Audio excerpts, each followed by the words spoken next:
everybody, welcome. I'm Paul Allen and we're at Villa Incognito in Fort Lauderdale, Florida, where it's November, the perfect time. Just going into the winter time, so it's nice and it feels great outside. It's not too hot, not humid, and there's no mosquitoes out, which is my favorite part. So anyway, we're gonna go behind these doors. We're gonna have filet. We're gonna have Wagyu beef. We're gonna have lobster tails with pesto sauce, and we're gonna have maybe some of the best chicken wings you've ever had in your entire life. Are you guys ready? If you want to do a simple grill and you want to impress your friends, you want to close a business deal, follow me and I'll show you the way.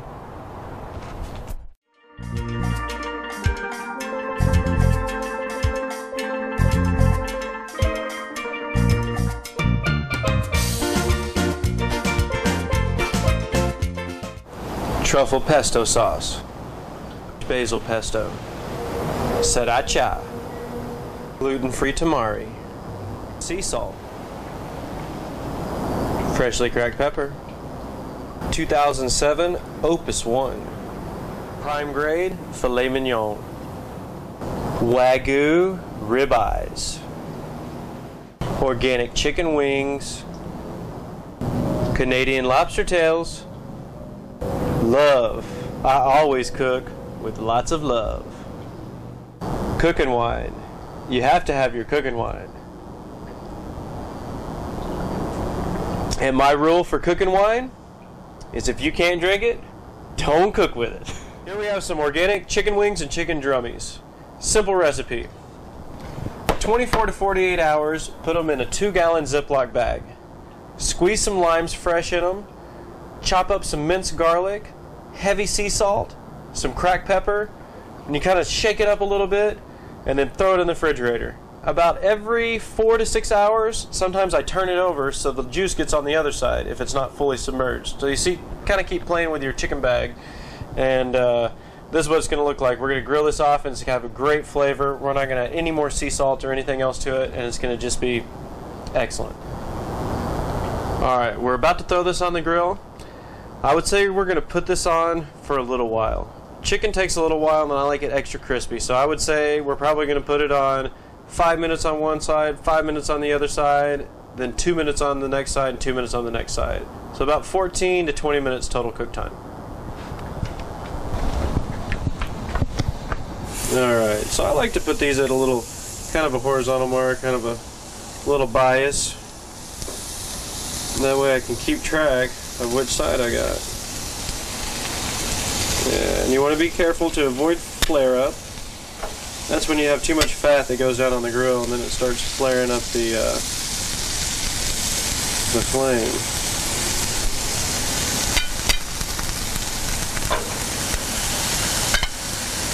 Nice.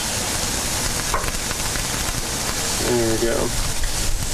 My trick for the grill is the longer you leave it there, the easier it's going to be to flip it over. If you leave it there for just a couple minutes, it's going to be super hard and sticky and it's going to stick to your grill. So don't be scared to leave it there and get a nice sear on it. Alright, now we're going to head over and we're going to get that filet mignon on the grill. Some prime grade filet mignon. We've marinated it with tamari soy sauce, sriracha, some Mediterranean sea salt, and I think we're going to hit it with a little bit of cracked pepper.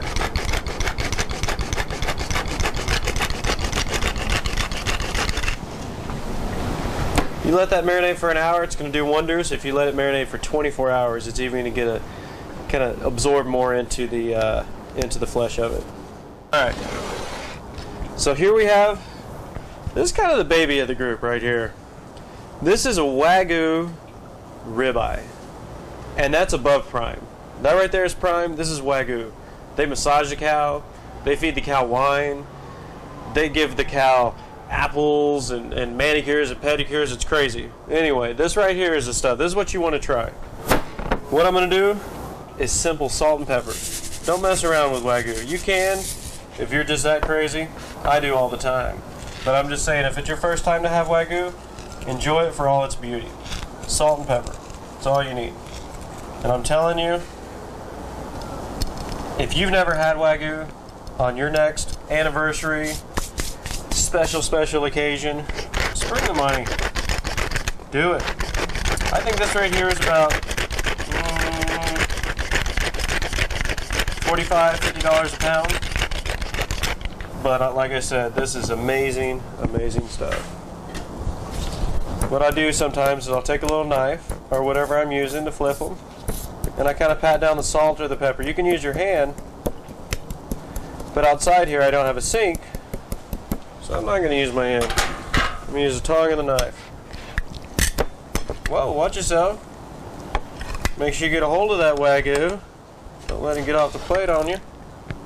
Alright, get the other side. I always like to use sea salt. I'm not a big iodized salt guy. I like as natural as possible, as local as possible, as regional as possible. I like to have a good atmosphere going on. Since we're in Fort Lauderdale this time of year, we're actually in November right now, almost going into December. Tomorrow's Thanksgiving. And we really love this time of the year because in summertime it gets so hot. So whenever we get a chance to enjoy some nice cool evenings, I'd say it's probably about 69 degrees tonight. It's feeling nice. Put your shorts on, flip-flops, grilling outside with your friends. Alright, so we're going to take this to the grill. Yeah, I guarantee. Alright, so what I'm going to do, I got this really blazing hot sear station. I'm going to turn it on this side because my juice is right there. So I'm going to put it right there so I don't get any flare up. Yeah. Oh yeah. Oh yeah. That's going to be good. Look at this, guys. You have some friends over. You have some business people coming over. You have a girl coming over. This is going to be nice. Filet Mignon, Wagyu Ribeye, organic chicken wings and drummies. See, now sometimes you get a little flare up like that. I'll just move them over here. You work the grill. Don't let the grill work you. It's okay if it's going to stay and not be in the raw place for a little while. It's okay. Like I said, you own this grill. The grill doesn't own you. You can always take it. You can always take the chicken away and then put it back if you need to. Alright, so over here, this right here, this sears at a real hot temperature. This is pretty unique to have on this grill. Not all grills are equipped with this, but it's going to put a nice sear on each side, and then I'm actually going to flip it over to the grill over here to finish it off. And I'm telling you, it's going to put a nice crust over here. Ribeyes, I'm going to leave those for a little bit longer. I like to get a nice crust on them. You want to do this right. I would say on here I'm going to kind of take these just under medium, just over medium rare on here. It's going to be good. It's going to be good. Alright, look at that. So we're just going to transfer them over here on the low spot of the grill. Nice. Right there. I'm going to take these boys over here. What I'm going to do is I'm going to turn it down a little bit.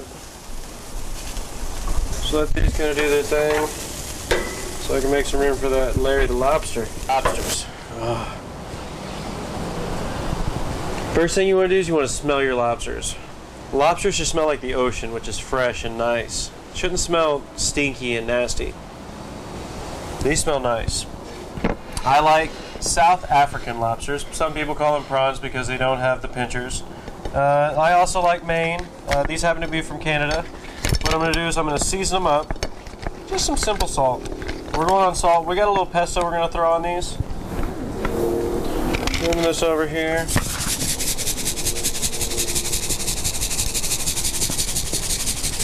You could use a fine salt. Don't be too heavy if you're using a coarse salt like I'm using right now. We're going to the grill straight away. We got our lobsters cut in half. Throwing these right on the grill. It's fine grilling lobster. Because it's different.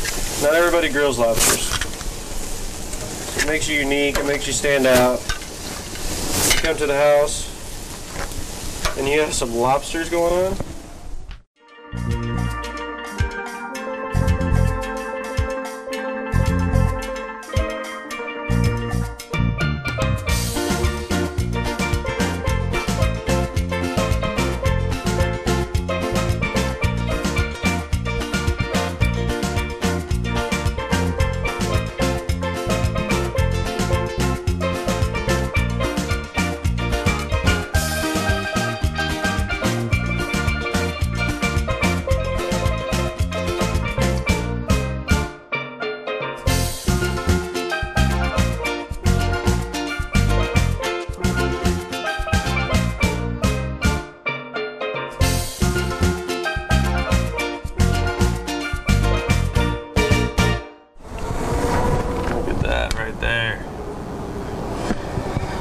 like it, I like it. Alright. Going into the steak. Just kind of preparing everything. So on the ribeye, sometimes this piece right here, just so you know, I really like that piece. Sometimes I cut that off and I kind of just save it to the side for myself. You know, and I give it to other people as well. I'm just saying, that piece right there is really nice. You can see how the sinews are a little looser, and they're not so tight together, which makes it a little bit more tender.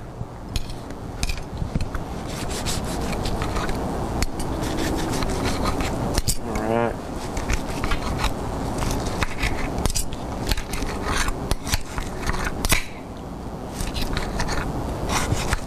I want to make sure to always chop softly so your director doesn't yell at you. Microphone check, check. I love that fat on the ribeye tip. I hate to do it to you, video pro, but look at this. You see that? That's a ribeye tip. Oh my goodness.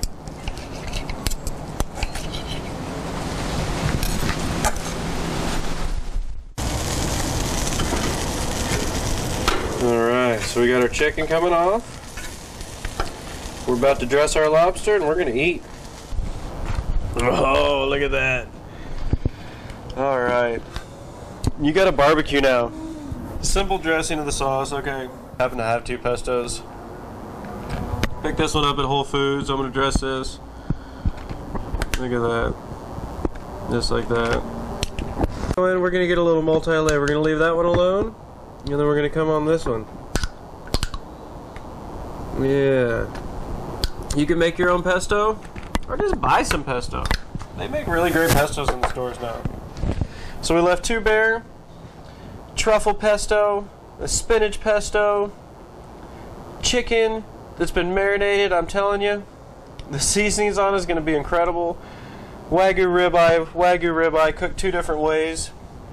2 different ways of filet mignon. Great wine, good friends. That just turned out wonderful. I'm so happy. Everybody's happy. My video man's happy. I'm happy. The chicken was amazing. The lobster tails were out of this world. The neighborhood was just smelling up with fragrant smells. So anyway, stay tuned for next time on Cook Like a Yacht Chef. And remember, you can cook.